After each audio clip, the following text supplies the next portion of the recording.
Queridos, eu quero trazer uma mensagem simples que você já ouviu várias vezes. Não vou falar nada novo nessa manhã, mas é uma mensagem que, apesar que nós ouvimos toda a nossa vida, nós negligenciamos, nós esquecemos, e nós nunca podemos esquecer dessas mensagens, a mensagem do Evangelho. Eu quero trazer nessa noite a nossa memória, por que Jesus veio. É nesse tema que eu quero compartilhar nessa manhã, essa palavra que Deus colocou no meu coração. Por que Jesus veio? Pensa por um momento rápido, na sua alma, no seu coração, aí dentro. Por que Jesus veio? Você lembra o motivo pelo qual Jesus veio? E quando o Espírito Santo estava me dando essa palavra, ele trouxe no meu coração isso. Vocês esquecem porque eu vim. Vocês se acomodam tanto no cotidiano, nos afazeres dos dias, que vocês esquecem esse detalhe tão importante. Porque eu vim. E é nessa manhã eu quero falar isso. É sobre isso que eu quero falar. Porque Jesus veio. E muitas vezes nós esquecemos porque Jesus veio na nossa vida. Por que que Ele veio na minha vida? Qual é o motivo pelo qual Ele veio na minha vida? De tanto ser crente, de tanto querer orar, adorar e fazer as coisas de Deus e para Deus, às vezes nós esquecemos sim, por que que Ele veio. Por que que Ele veio há 2000 anos atrás? Essa semana eu estava vendo um filme com meu filho, Os Escolhidos, de Solgen, e o meu filho me fez essa pergunta: por que Jesus veio? Sendo Deus, né, se Ele é tão poderoso, não dava para resolver tudo lá do céu, mas por que que Ele veio? Por que que Jesus veio na sua vida? Você lembra? Você lembra o porquê que Ele veio na sua vida? Antes desse encontro com Jesus, você lembra como era a sua vida? Como era a sua história? Como era a sua mente para o futuro? Como era a tua esperança antes dele chegar na tua vida? Nós nunca não podemos esquecer desse detalhe. Porque Jesus veio. Qual o motivo?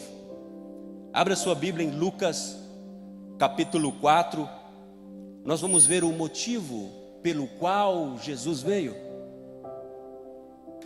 Jesus começa o ministério dele trazendo essa informação, revelando ao mundo, não aos santos, não aos judeus, não aos gregos, romanos, não, ao mundo, o motivo pelo qual ele veio.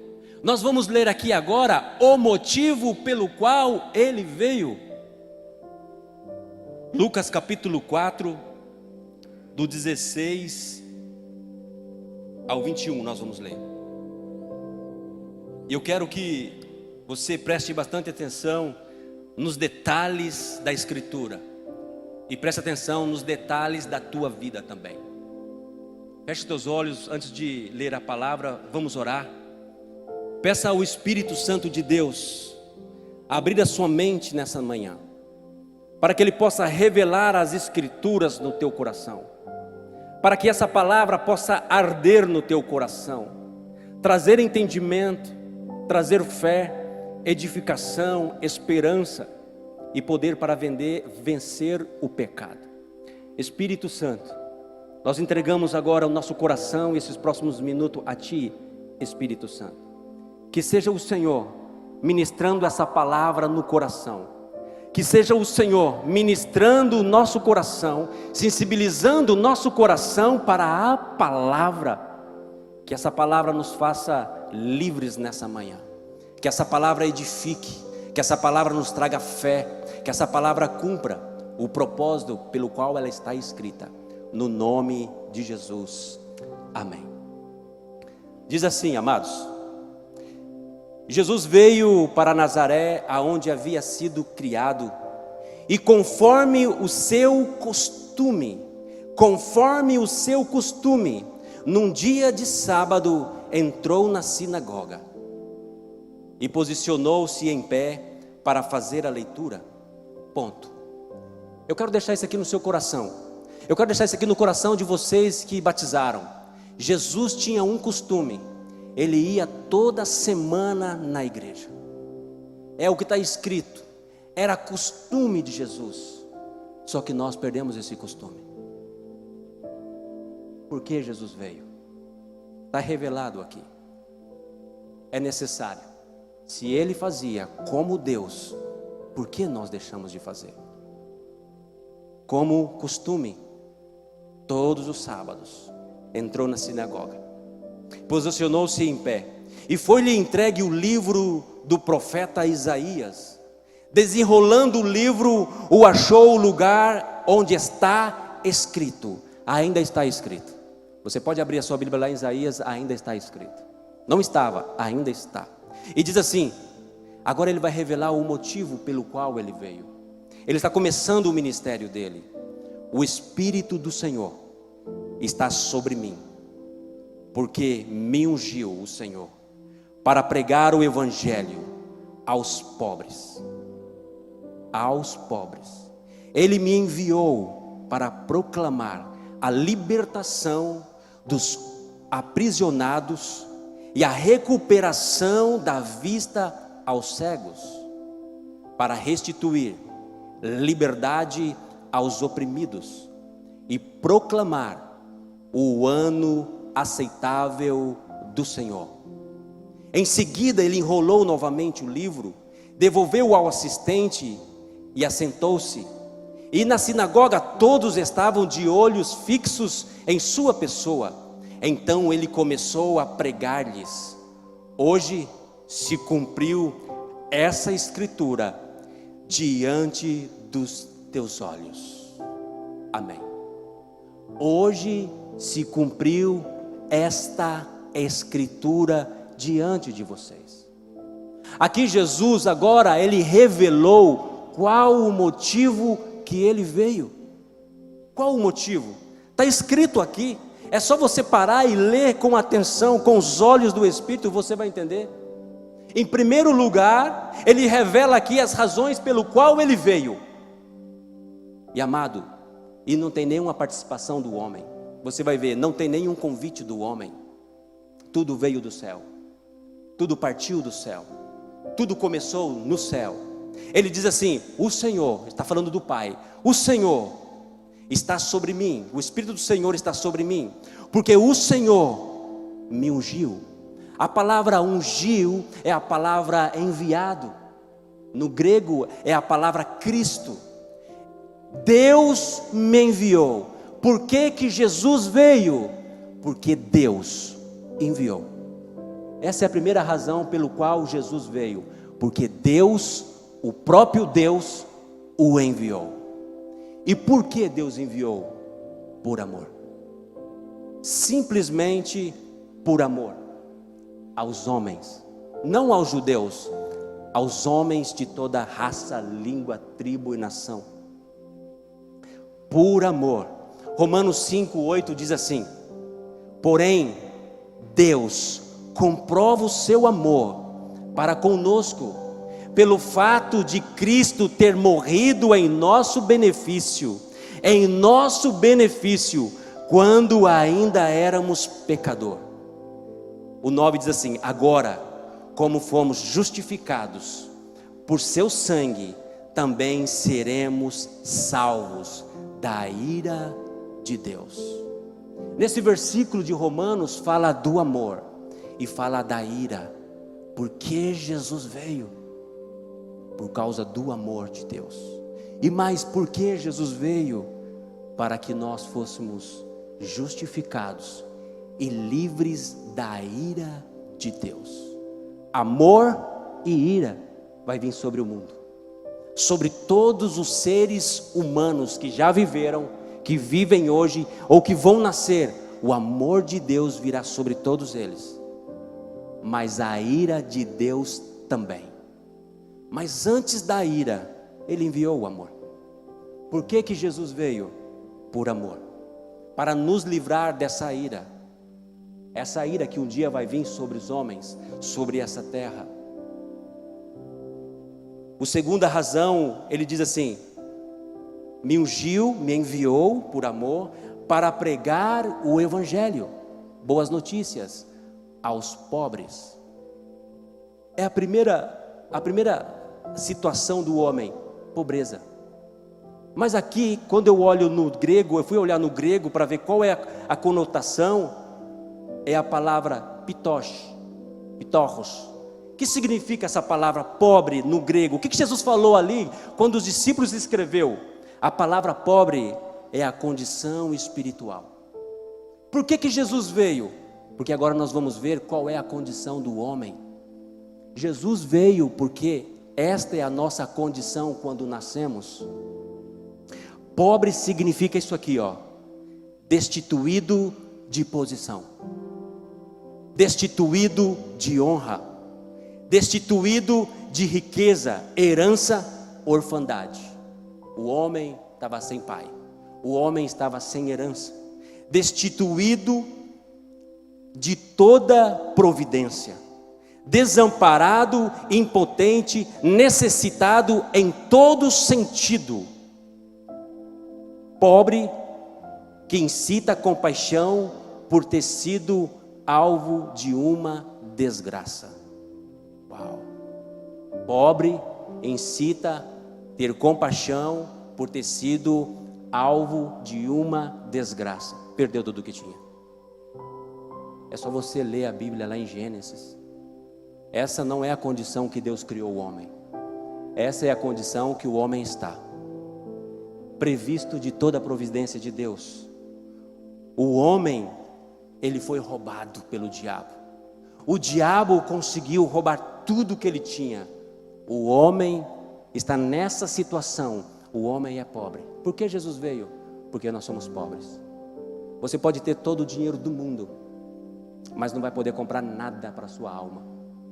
Toda a riqueza, toda a sabedoria, você pode ter a maior empresa do mundo, você pode ganhar o mundo inteiro, você segue sendo pobre, desprovisto da herança, desprovisto de herança, desprovisto de toda a honra de Deus, necessitado. Essa é a primeira razão, pregar o evangelho aos pobres. Mas ele continua dizendo: e me enviou para proclamar libertação aos aprisionados, condenados. Eu fui buscar também a informação: aprisionados, condenado por rebeldia.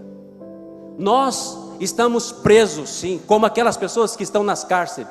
Nós estamos assim. O homem hoje vive nessa condição, preso, acorrentado, julgado, condenado, porque ele pecou, porque ele se rebelou contra Deus. Essa é a condição do homem. Aprisionados, presos, detidos por justa causa. Nós falhamos. O homem falhou, o homem se rebelou contra Deus. Então agora ele se tornou escravo. Há uma correntes espirituais em cada ser humano. Em cada bebezinho lindo que nasce na face da terra, já nasce uma corrente nos pés dele. Todos nós nascemos nessa condição, condenado, aprisionado por causa do pecado. E o salário do pecado, a Bíblia diz, é a morte.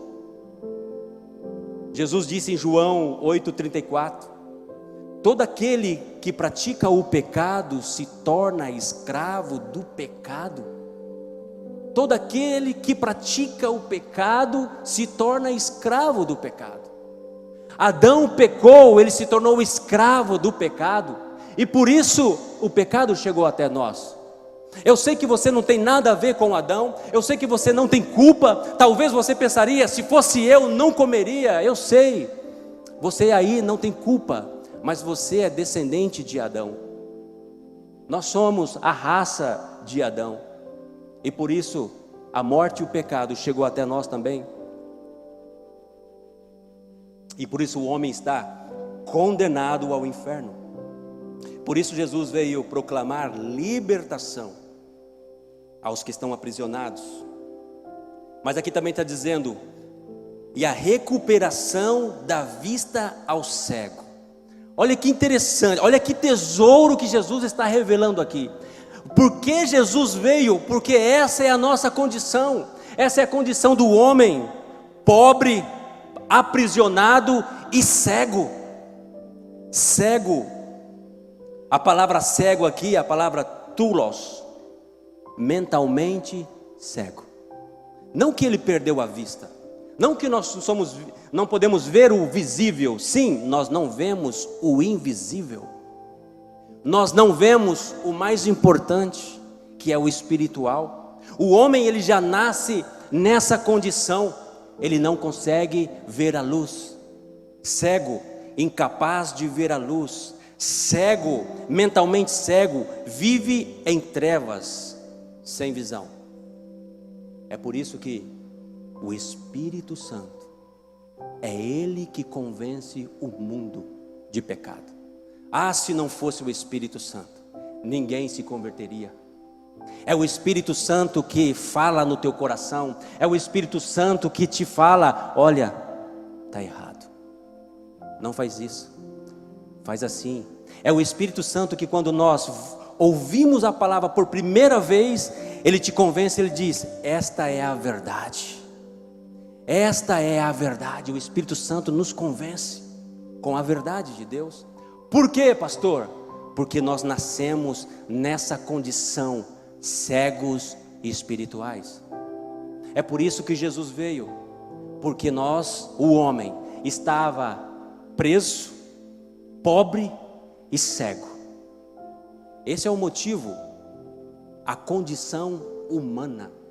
A condição dos homens na terra é esta aqui. Por isso Ele veio, porque Deus nos ama, porque Ele nos criou para governar, não para ser escravo. Deus não te chamou para ser escravo. Deus não te criou para ser um cego. Deus te chamou para reinar com Ele. E o versículo continua dizendo: cegos, recuperar a vista dos cegos, para restituir a liberdade aos oprimidos. Oprimidos. Essa é a condição do homem, oprimido. Oprimido significa, no grego aqui, a intenção é esta: estar debaixo de jugo. Uau! Todo homem nasce debaixo de um jugo.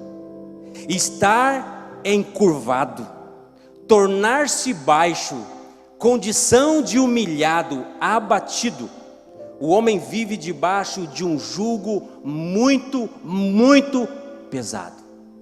É por isso que nós vemos, de vez em quando, um artista muito famoso, que as pessoas adoram eles, que eles têm tudo que deseja, ele tem tudo que os olhos deles desejam, eles têm dinheiro, têm tudo, influência, poder, mas eles vivem com um jugo tão pesado, que faz eles subirem em cima de um prédio e saltar lá de cima, que faz eles tomar droga na sua veia até morrer, que fazem eles beber comida mortífera, pular de uma ponte e entrar na frente de um carro, porque o homem vive debaixo de um jugo, que o dinheiro do mundo nenhum, nem a influência, nem família, nem homem, nem anjos, nem demônios, nada pode salvar o homem dessa condição.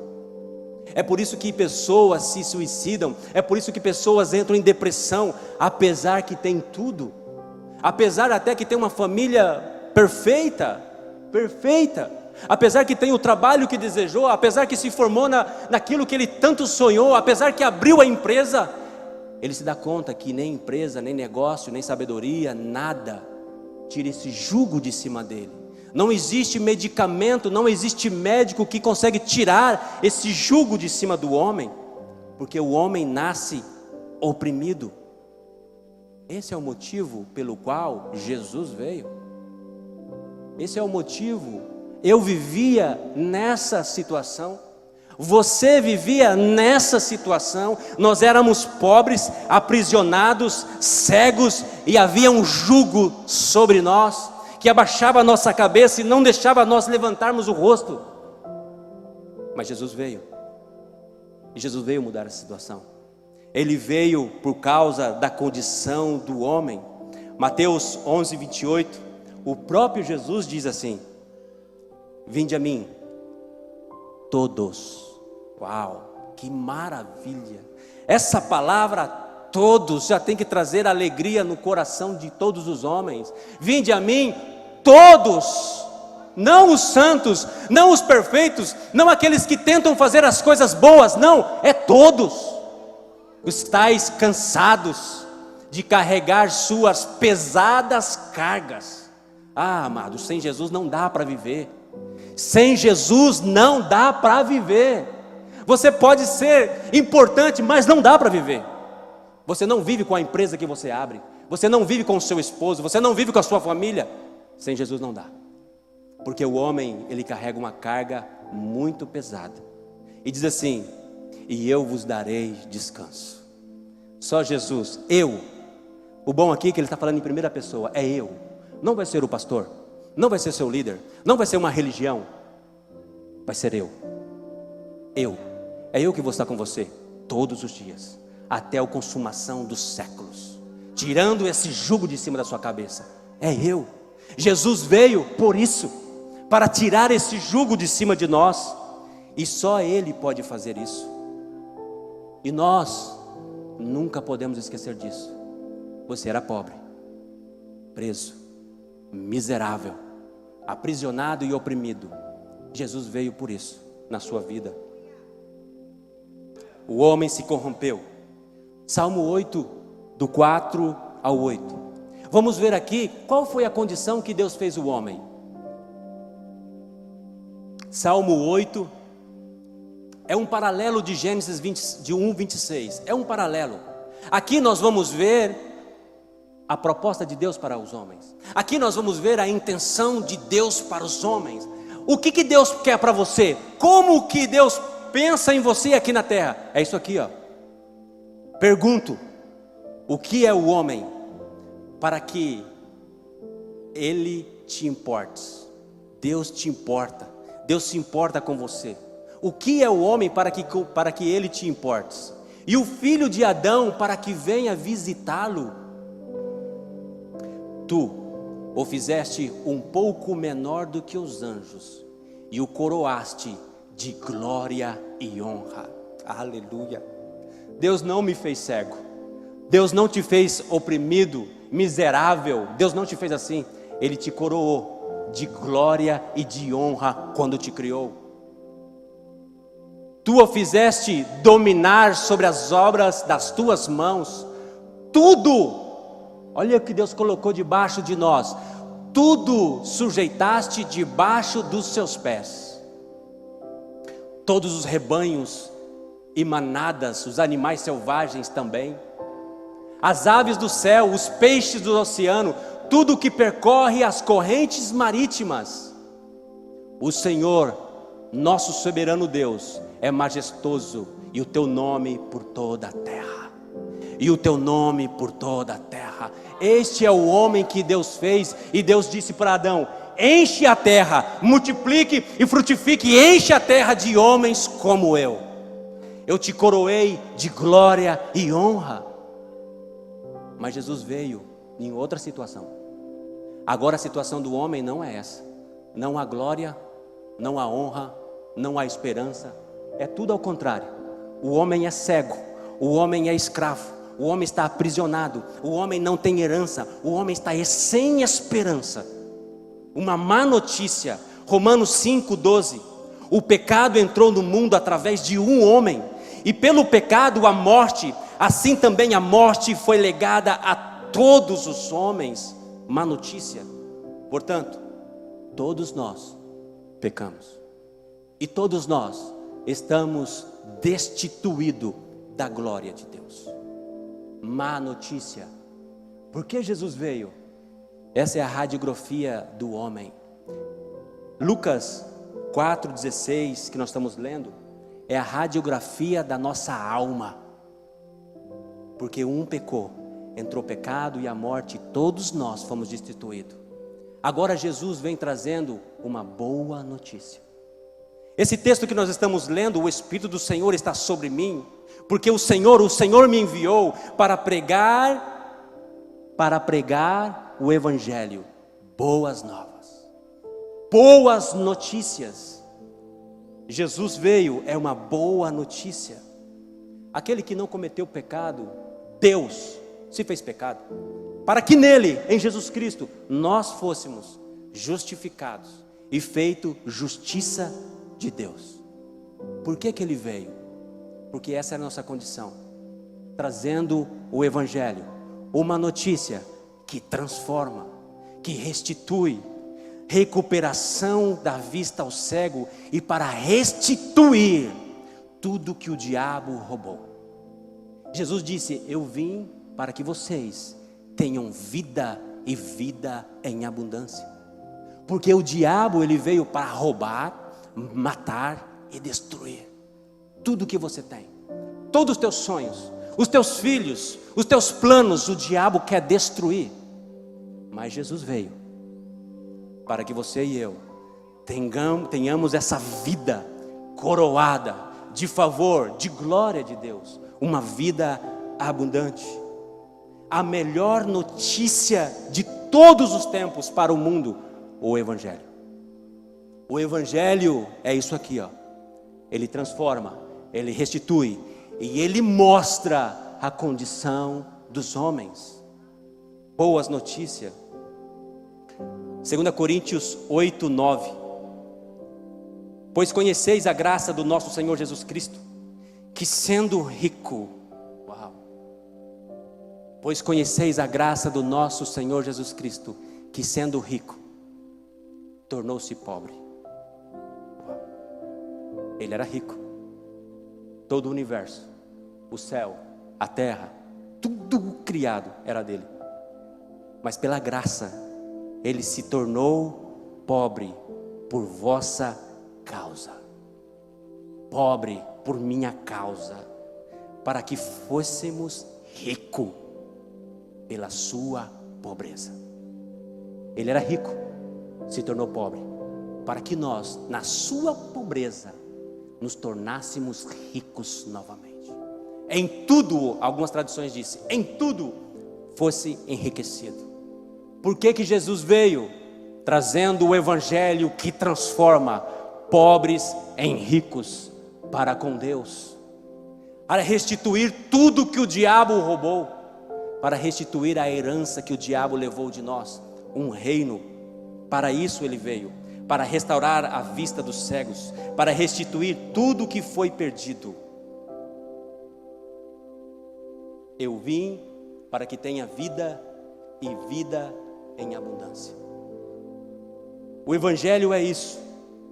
Ele veio para trazer ao homem a vida que Deus planejou para você. Essa vida que o homem vive hoje não é a vida que Deus planejou para nós. Salmo 8, Ele nos criou para governar, para reinar essa terra, e não nos deixou só, nos rodeou de glória e honra. Ele é o nosso Deus, somos os seus filhos. Para isso que o Evangelho veio. O Evangelho, ele é a luz de Cristo, a luz que os cegos, nós antes vivíamos, a luz que o cego faz ele ver tudo a verdade. O Evangelho revela o que está oculto. Esse capítulo, esse texto, Jesus pregando, começando o ministério dele, as primeiras palavras é essa: revelando a condição do homem. É por isso, ele não veio porque ele quis tirar umas férias do céu. Ele não veio para ver como estava a criação, ele veio para mudar a história da criação. Ele veio por causa da situação do homem. O Evangelho revela o oculto. O Evangelho mostra os nossos erros, as nossas feridas. O Evangelho mostra as nossas correntes, as correntes que estão nos nossos pés e nas nossas mãos. O Evangelho mostra aquilo que você não vê, que está te encurvando, o peso do jugo. É para isso que o Evangelho veio. Por isso, nessa manhã eu quero te convidar a pensar um momento, quanto nós pecamos. O Evangelho, ele mostra o nosso pecado. O Evangelho mostra, é por isso que o homem e o mundo odeiam o Evangelho. Porque o Evangelho mostra onde nós estamos errando. O Evangelho mostra qual é o caminho que nós temos que seguir. O Evangelho mostra onde você tem que mudar. O Evangelho faz isso. Pensa por um momento, quanto nós pecamos todos os dias. E por quê? Porque às vezes nós esquecemos do Evangelho, o motivo que Jesus veio em nossa vida. Nós pecamos todos os dias, em palavras, em pensamentos, em omissões, em ações, em não orar. Você sabia que é pecado não orar? Essa semana muitas pessoas pecaram. Nós tivemos uma semana de oração e muita gente não veio. O Evangelho ele mostra, está errado. É pecado não orar. É pecado não congregar. É pecado não fazer o bem quando você pode fazer o bem. Pecamos e erramos muitas vezes. O Evangelho nos mostra isso. O Espírito Santo, ele nos desperta para não pecar. Porque ainda, até que Jesus venha, nós vamos estar lutando contra o pecado. Apesar que ele perdoou os meus pecados, o diabo não desiste de mim. Porque vocês batizaram ontem, olha queridos, vocês batizaram ontem, os seus nomes estão escritos no livro da vida. Vocês têm uma eternidade, vocês são filhos de Deus. Mas o diabo não desistiu de vocês. Ele não desistiu. Todos os dias ele vai tentar vocês. Mas todos os dias o Evangelho, o Espírito Santo vai estar dizendo: não faz, por aqui, faz isso, dá as costas, olha para lá, faz, ora. O Espírito Santo.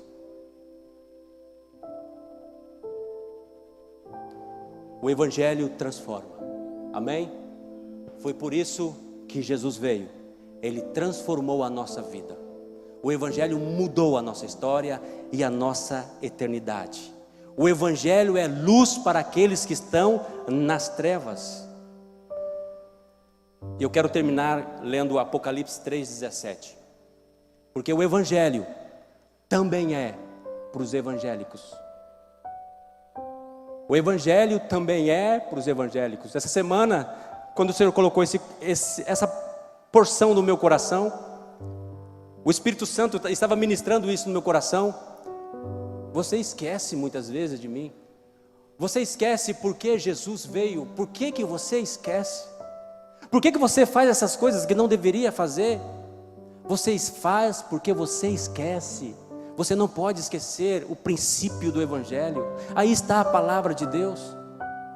E ele me disse: o Evangelho também é para os evangélicos. O Evangelho também é para os evangélicos. Apocalipse 3,17.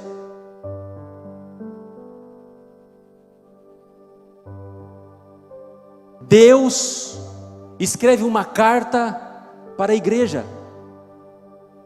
Deus escreve uma carta para a igreja. Na verdade são 7 cartas. O Apocalipse é tudo para a igreja. Não está enviando uma carta para o mundo, para aqueles que não conheceram a Jesus, para aqueles que não tiveram a sua vida transformadas por Jesus, aqueles que têm parte no corpo de Cristo. Não, essa carta é para a igreja. E isso me impactou, isso me doeu no fundo da minha alma, porque está falando de mim também. Olha o que diz Deus dizendo: e ainda vocês, está falando da igreja, para crente, para evangélicos. Olha a situação dessa igreja. E na escatologia, essa igreja, Laodiceia, é a igreja dos últimos tempos. Nós estamos vivendo os últimos tempos. Essa igreja é a nossa igreja, a igreja desse tempo. Deus está dizendo: e ainda dizeis, estou rico, conquistei muitas riquezas, não preciso de mais nada. Vocês estão declarando que vocês são ricos? Vocês conquistaram muitas riquezas e não preciso de mais nada. Sabe aquele momento que você começa a pecar e você pensa: Deus não vai se importar com isso? E você faz outro pecadinho, Deus não vai se importar com isso? Isso eu conquistei com o meu braço, é o meu esforço, foi eu que fiz, foi eu que comprei, foi eu que conquistei, é a minha sabedoria, é a minha inteligência, eu não vou fazer. O pastor falou isso, eu não vou fazer. Deus não vai olhar, Deus não vai ter em caso.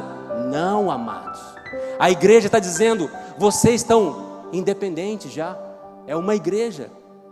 Mas olha o que Deus diz: contudo, não reconheces que és miseráveis.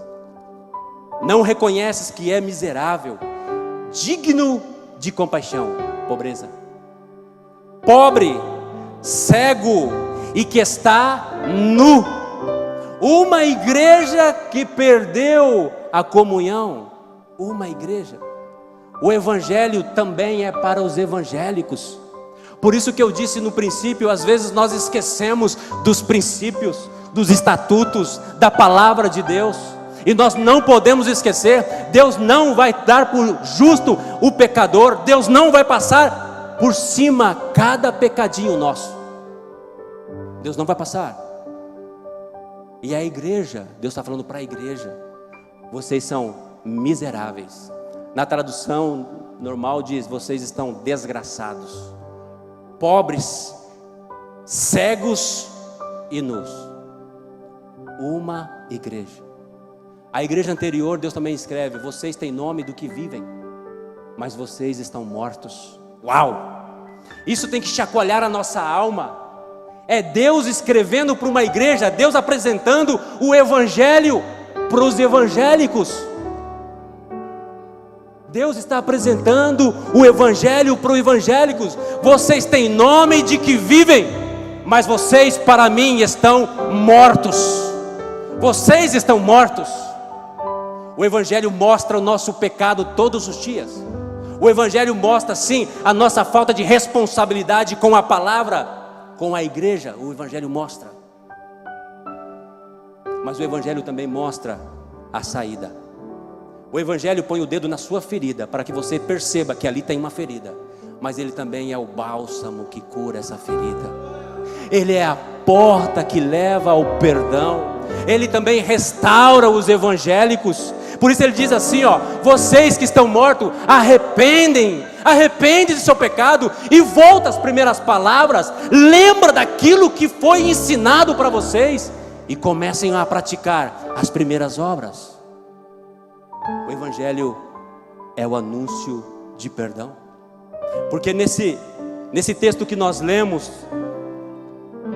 Jesus dizendo, e proclamar o ano aceitável do Senhor. O que significa o ano aceitável? O ano de remissão, o ano de perdão, o ano que todas as tuas dívidas estão perdoadas. Voltem para a casa do Pai. É isso que o evangelho apresenta para nós. O ano aceitável. Quando Jesus leu essa parte, ele fechou e disse, isto está cumprido. Jesus, só que a profecia não termina. Quando você lê lá em Isaías, essa parte, a continuação dessa parte é a pronunciar o ano aceitável do Senhor.